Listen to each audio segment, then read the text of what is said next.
Welcome back to a very special episode of Every Month is March. I am Kellen Voss. That is Mike Mahaffey. We are going to the NCAA bracket came out last night, and so we are going to do a special prediction show here, predicting each and every game on the bracket to make an after the whistle bracket of our own. We have some special guests here to participate in this bracket picking as well. To my right, your guys' left in the camera, is the editor-in-chief of the Lanthorn and my boss, Brady McTamney. Hello, everybody. Hello. Brady is glad to be here. And then to Mike's right, we have Noah Jensen, who is the host of the Slam Dunk podcast, also seen on very many shows on After the Whistle.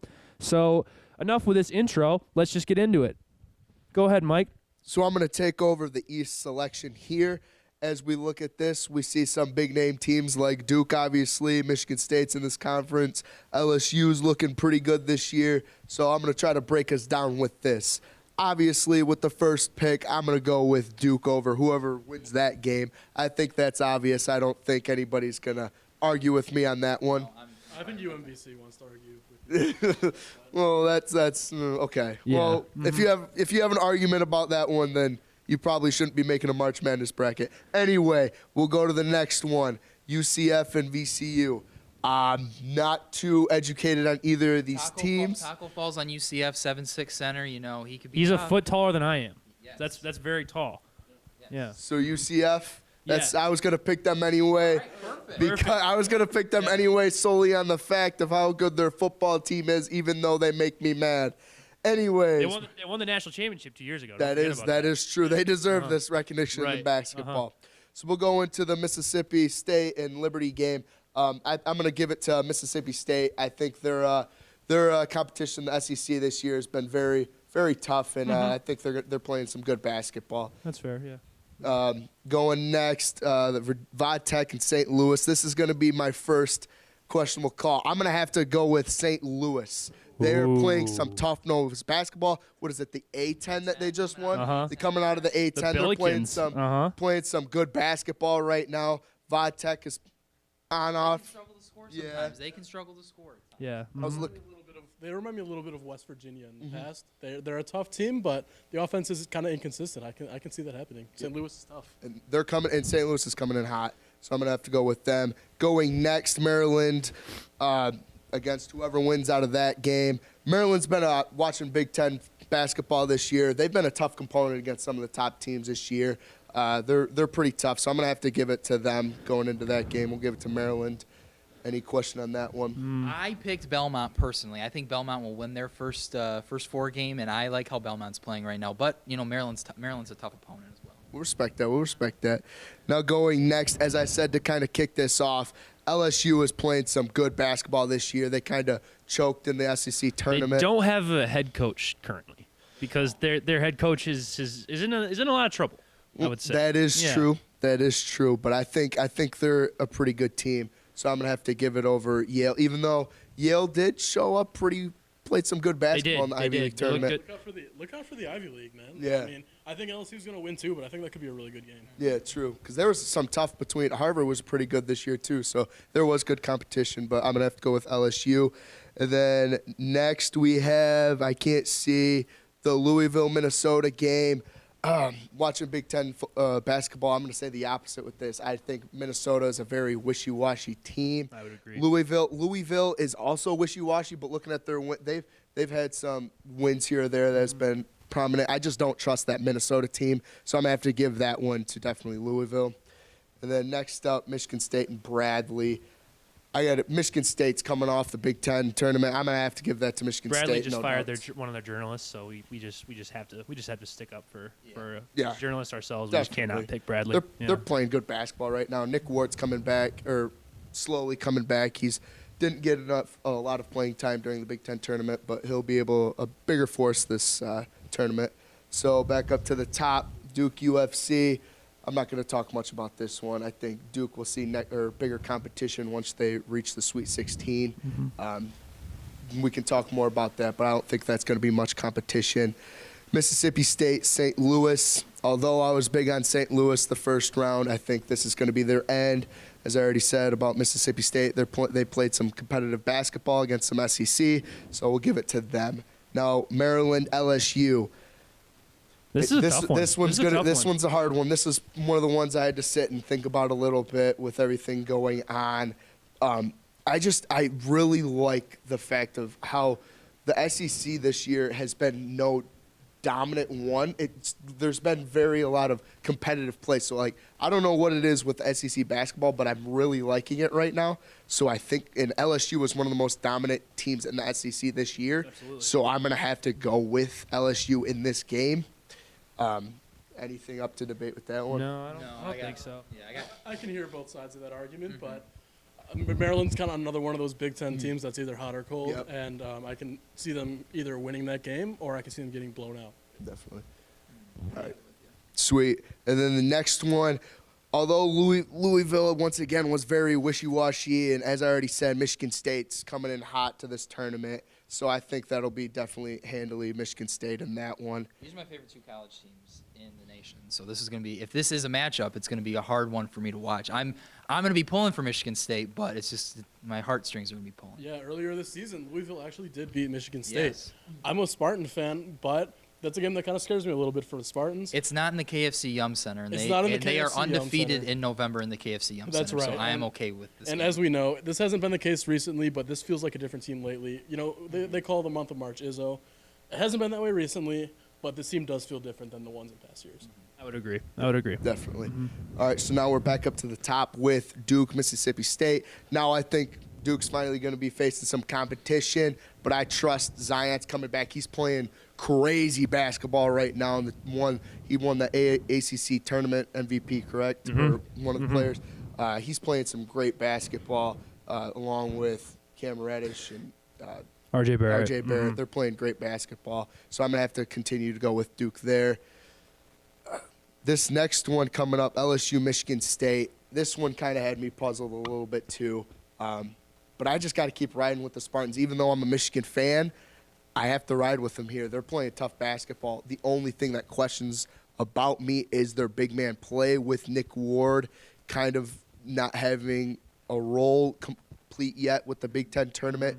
And Xavier Tillman playing good defense, but not the most dominant offensive player. Yeah, Naz Reid could definitely become a problem in the Sweet 16 for the Spartans. I agree with you. I think they'll come out. LSU is Naz Reid is one of the best players in one of the best freshmen in the country, but he is up and down, and so I think that'll be a big problem with for LSU.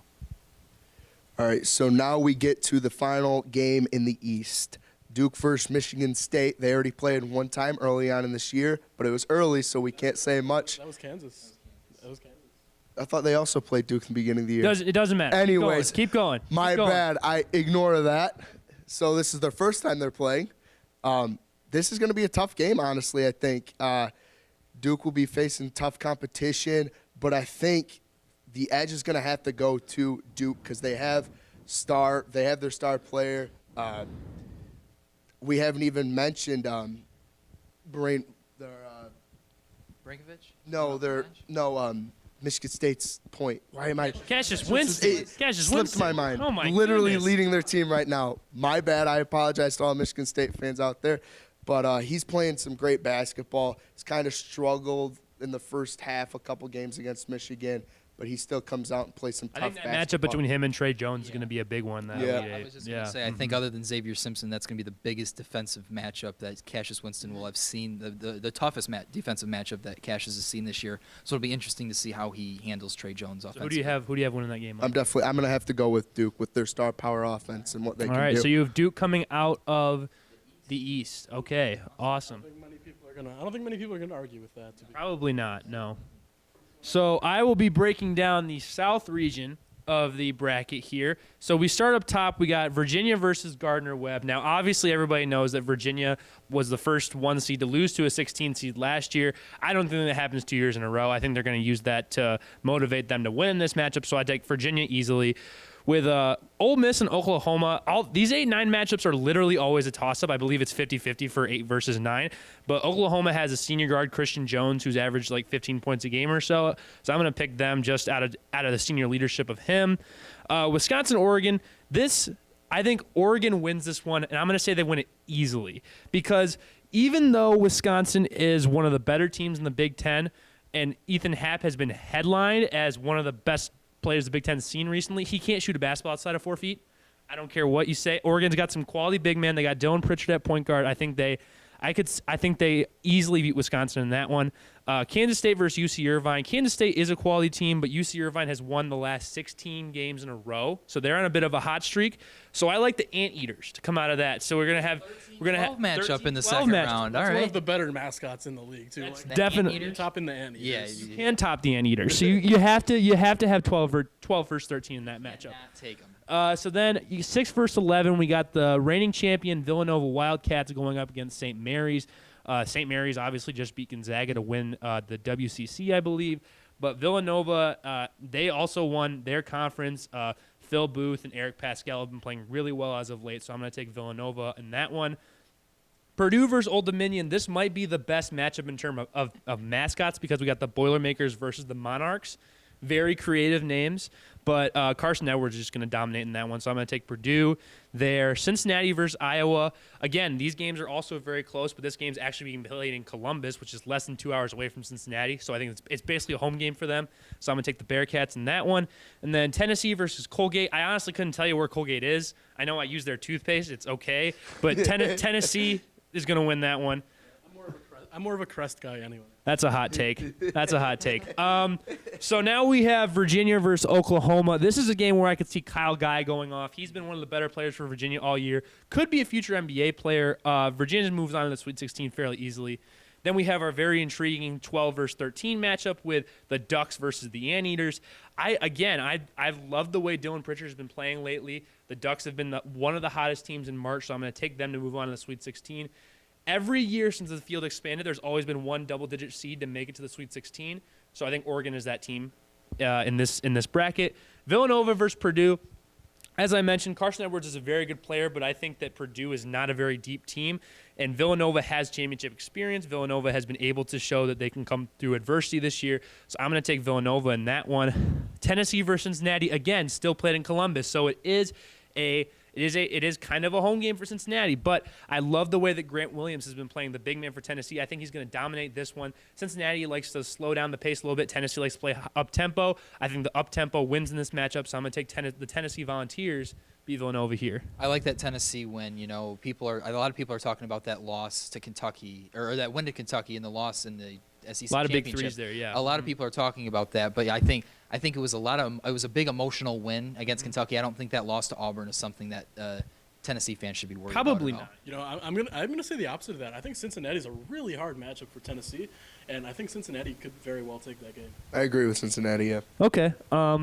So Virginia versus Oregon up here in the first Sweet 16 matchup. I haven't even mentioned Ty Jerome and DeAndre Hunter for Virginia. They've been playing really well this year. Oregon's made a nice little run here, but I think their run's over. So Virginia moves on to the Elite Eight. Excuse me. I have so now we have Villanova and Tennessee in this Sweet 16 matchup. Villanova does have a lot of championship experience. However, Tennessee has been one of the hottest teams in the country. Tennessee has been number one ranked for I would say the majority of the college basketball season. I like the way they've been playing lately, especially with Admiral Schofield leading the offense. So I'm going to take Tennessee to beat Villanova here. And then we have chalk in the final Elite Eight matchup. I'm going to take Tennessee to beat Virginia. I think Virginia doesn't have a lot of big game experience. I think Tennessee has proven that they can hit a lot of big threes down the stretch. And I like Tennessee to move on to the Final Four. I think this is the year for the Volunteers. You know, it's hard to trust Tony Bennett in the tournament. He doesn't seem to show up very often. I mean, as a Michigan State fan, I've seen Izzo take care of him multiple times as a lower seed in the tournament, and so I would go with Tennessee on this one as well. You know, it's tough to trust a Tony Bennett coach team in the tournament.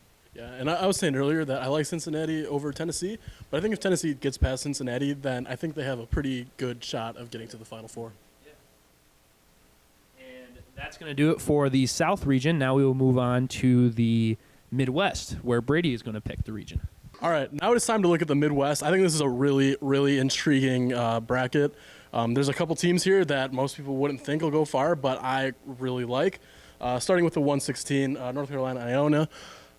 I mean, I'm just going to go with North Carolina. They're just too good of a team. We're not going to see another 16-1 upset rather for a pretty long time, I don't think. So we're going to go there. Utah State and Washington is a really good game. Utah State is a team that's really been good in both football and basketball lately. And obviously football doesn't mean a lot in basketball, but they've really expanded their brand, and I respect that. So I'm going with Utah State. Up next, Auburn and New Mexico State. New Mexico State has been on an absolute tear lately. They are one of, if not the best mid-major team in the country, and I like them to upset Auburn. I think they've won like 28 straight or something like that. They've won a lot of games in a row. They are just blazing hot right now, and I think they can take care of Auburn very much, who is a really good team out of the SEC, but they have weaknesses, and I think those can be exploited. Moving on to Kansas and Northeastern. Northeastern's another one of those teams who is pretty good, but they have definitely some glaring weaknesses. I'm going to probably be saying that a lot because, just don't have the time to go in-depth on every team. But I do like Kansas to take that. It could be a lot closer than some people think. Kansas is having a little bit of a down year. They're still a 4 seed, which kind of shows you what a down year looks like for them. It's not down for most teams, but I think they're going to take that as the 4 seed. Moving on, Iowa State and Ohio State. This is going to be one of the better first-round games. Absolutely, no questions asked to me.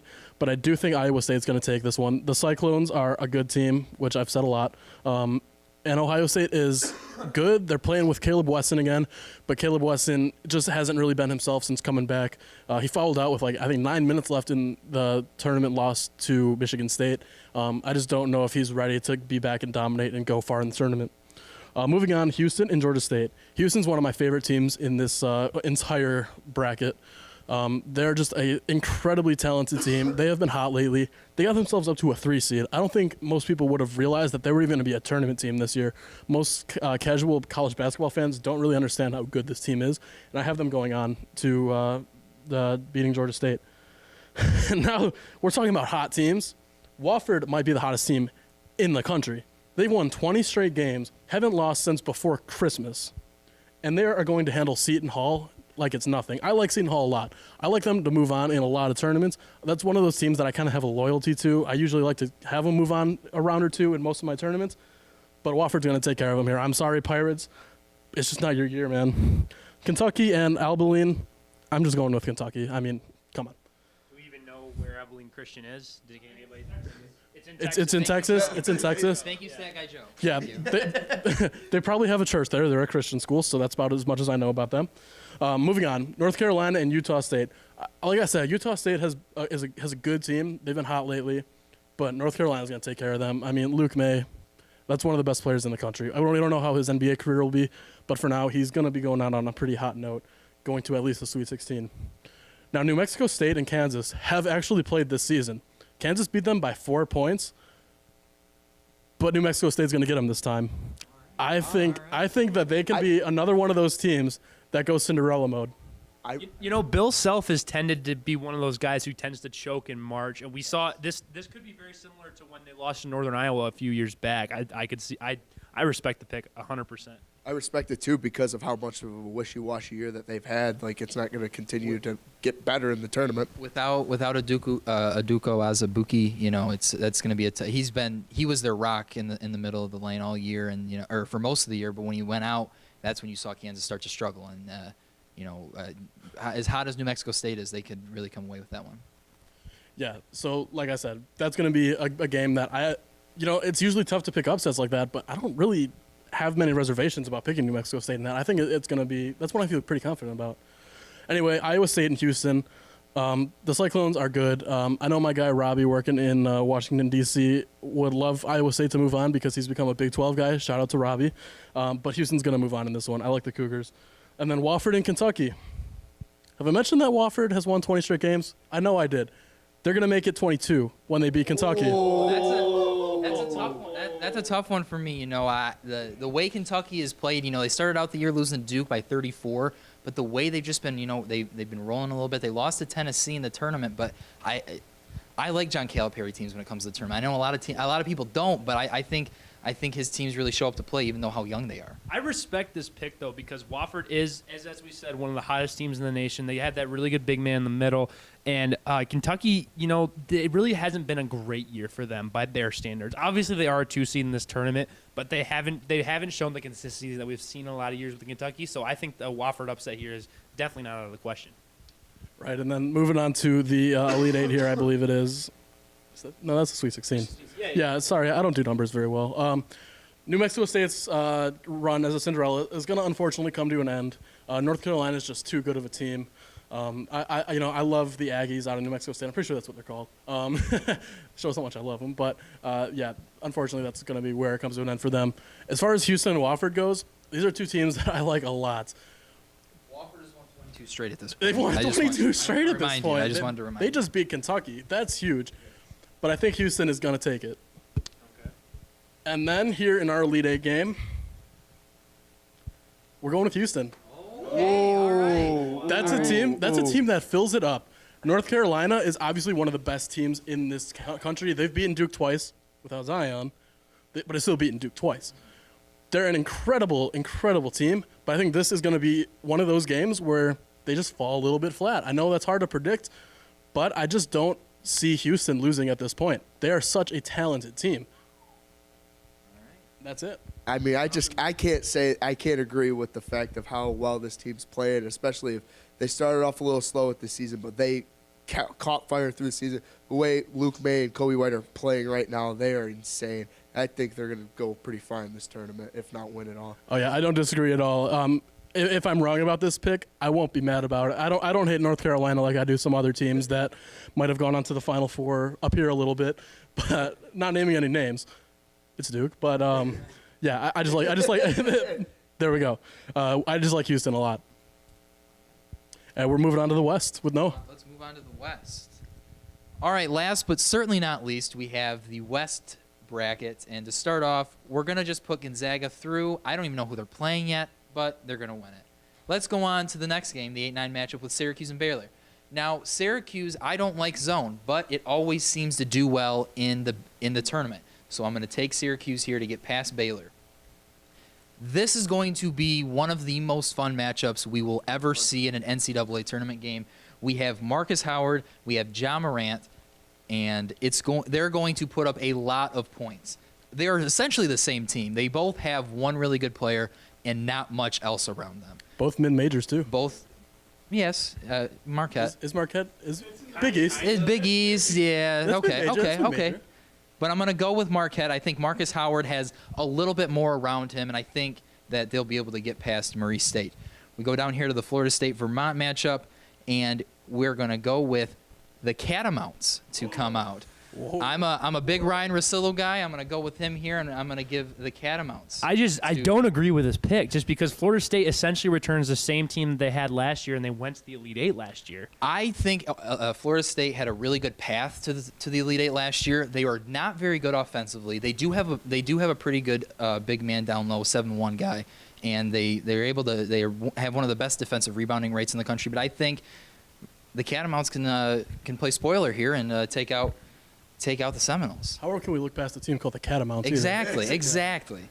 So we're going to go down here to Buffalo against Arizona State or St. John's. I'm going to go with Buffalo. Maction, my boy Joe would love that. I'm not going to talk much about it after that. All right. Let's go to Texas Tech in Northern Kentucky. Texas Tech lost early in the Big 12 tournament, but with Jarrett Culver leading this team, I think they're going to be able to move on into the second round. Now we got Nevada and Florida. I believe they're oh my gosh, I'm It's the Wolfpack. the Wolfpack, yes, but they have a couple of twins on the team. Yeah, the twins. Cody and Caleb. Yeah, I can't remember their last name. Martin. There it is. Yeah, Thank yeah. you. They got the Thank dreads you. on the head. Yeah. Yeah, so I'm going to go with Nevada in there. Florida offensively is just not a good team. We were talking about that earlier. They're not going to be able to bring anything. And Michigan and Montana, a rematch of, I believe, last year or 2 years ago in the tournament. Last year. And we're going to go with Michigan on that one, coming off the loss to Michigan State in the Big Ten tournament. Gonzaga and Syracuse, we're going to get the Orangemen going into the Sweet 16. That Jim Boeheim figures out a way every year to get into the Sweet 16, it feels like, and they're going to do it again. I don't think Gonzaga, they go through out west in the West Coast Conference, and they don't face top-level opponents. Granted, they did knock off Duke earlier in the season with Zion, but this is a different time of the year. Yeah. And I think Jim Boeheim's going to have his zone ready and going to knock off Gonzaga. Yeah. Syracuse pulling off a big-time upset like that brings back really bad flashbacks for me as a Michigan State fan of last year. Yes. But I can get behind this pick. Mm-hmm. Syracuse just gets it done. That defense is tough. It's hard to figure out. Absolutely. And if Gonzaga doesn't do it, they're in big trouble. Absolutely. We're going to go with Marquette knocking off the Catamounts in the second round. I think Marcus Howard is too much for the Catamounts to handle. Buffalo and Texas Tech. I'm going to go with Buffalo in this one, actually. I like it. I like the MAC. I like the MAC school. You know, we gotta give them some MAC power on after the whistle here. Nevada and Michigan. This is going to be a very tough matchup for me. You know, Nevada with the two twins. This team. You know, they're 27-4, I believe. They really didn't live up to expectations that people thought they were going to. But I think Michigan will probably get through here. Michigan's a tough team. They play some of the best defense in the country, and I think they'll be able to get through. Syracuse Marquette. I think once again Syracuse will get through and get into the Elite Eight. Like I said, Marcus Howard is just about the only thing that Marquette has to offer offensively, and in that zone, you see very good offensive players go to the wayside a lot of times, and so I think Syracuse will be able to get through. And Buffalo and Michigan. Buffalo, really good run, but I think Michigan's going to be able to knock off Buffalo there and advance to the Elite Eight once again. And I think Michigan will be able to get past Jim Boeheim's.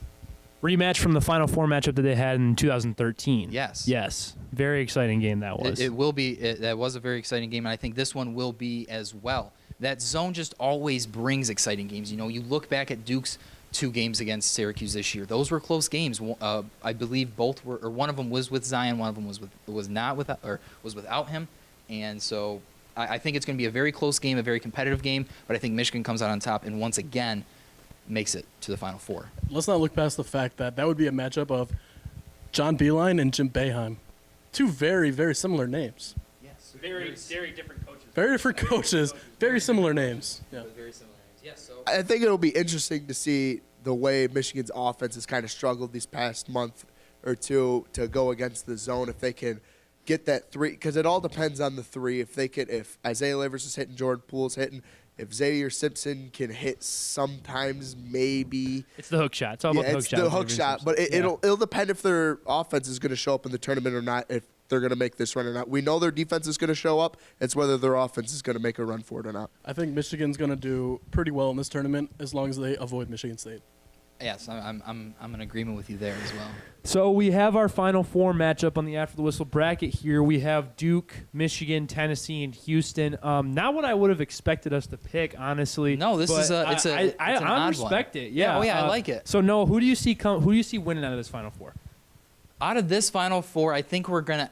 For me personally, I would take Duke, and in this matchup, I would take Tennessee. I would take Duke and Tennessee to meet up with each other in the the national championship game. And I just, Duke's tough, man. They're tough. I don't think with Admiral Schofield and Grant Williams, they're a good 1-2 combo with Tennessee. But what Duke has, we haven't seen the likes of in quite some time. And I think what Zion can do offensively and defensively, and what R.J. Barrett has the potential to do offensively, he can go off for some big games. He has. He more than likely will. Cam Reddish can come up big. Trey Jones can come up big. They have a lot of guys. They had Brankovic come off the bench in the ACC tournament, and Goldwire come off the bench. They have a lot of guys starting to step up for them. They won the ACC tournament. They're hot right now. I have Duke winning the national championship. As much as it kills me to say it, I gotta agree with you. There's just not really a team better than Duke that we've seen this year or last year or the year before that. It's been a long time since we've seen a team this dominant. When Zion's playing his way, when RJ and Cam are hitting shots, when that deep bench is coming through, when Trey Jones is locking up the best guard on the other team. I just don't see many teams that are going to be able to beat Duke unless they just have an off night or have an unfortunate injury. I would have to say out of this matchup or Final Four that we'd have to say Duke. With their matchup against Michigan, I don't think Michigan has the star power to compete offensively. They may be able to slow down them a little bit, but I don't think Michigan has a good matchup to put against Zion size-wise. I think John Teskey would be too slow to put on him. And other than that, there's no one else to put size-wise on him. All we have is defense, so Duke will be able to handle that. And I don't really think there's going to be a competition with them, Tennessee or Houston, either way. as a Michigan fan, it honestly scares me to think about this Duke matchup just because of not only Zion, but like who guards, because Charles Matthews is only one person. He can only guard one of Cam Reddish and RJ Barrett. So the other one is bound to go off in that game. You don't want to trust Jordan Poole with anything at this point. We've talked about it on the show. But so we're all in agreement here on the After the Whistle bracket. We have Duke coming and winning it all. Any parting shots at this bracket, guys? Any final statements you want to give? I just want to say this bracket's going to be very interesting. This tournament's we got some teams that aren't very well known, as we see Brady pick some crazy picks, but very respectable. Like, there are good teams coming out of anywhere, and anything could happen in March. We always know. Yeah, I go a lot of chalk. As you can see in my bracket, the only first round upset I had was Vermont, and I think this is one of the harder brackets for me to pick. I was going through it today, and it was hard for me not to pick the better team. I don't want to do it a lot, but it just seems like the matchups go that way, and I know they're not going to. That's what sucks. I don't know where the upsets might come.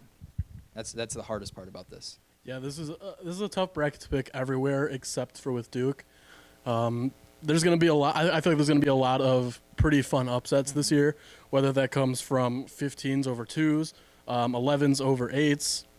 That's 11s over 6s. I'm sorry. Like I said, I don't do math. But there's going to be a lot of fun games to watch. Even in the first round, there's going to be some awesome matches. I think LSU and Yale could be a really fun game. I'm excited to watch Utah State and Washington. And I think there's just going to be some really fun games, especially as we get going further on. If we see Villanova and Tennessee, that's one heck of a game that we're going to see.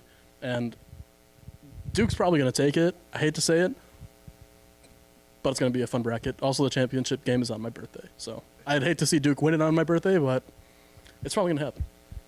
One quick thing. I think there's been at least one team from the first four to make it to the Sweet 16 every year. And I think the two teams that have the best possibility of that are Belmont and Arizona State. I think those are the two teams to look out for in those first four matchups. I like Belmont a lot. Mm-hmm. I think they can definitely take that. Arizona State's tough as well. With Bobby Hurley at the helm, they got Lugens Dort, a freshman who's been lighting it up in the Pac-12 this year. I think they could be pretty tough to stop. Yeah, and the best thing about March Madness is it doesn't really matter what this bracket says. It's just we're going to have a lot of fun with this. Like, nobody's going to be able to predict correctly what happens, and that's the fun of March Madness. That's the fun of the unpredictableness of it. Thank you so much for joining us for this After the Whistle bracket special. You can tune into episodes next all throughout the tournament of every month is March, where you'll have Mike and I covering the tournament games, and we'll also keep you updated on our After the Whistle bracket pool, who is on top of that. But until next week, I continue to be Kellen Voss. I'm Mike Mahaffey. Thanks for tuning in.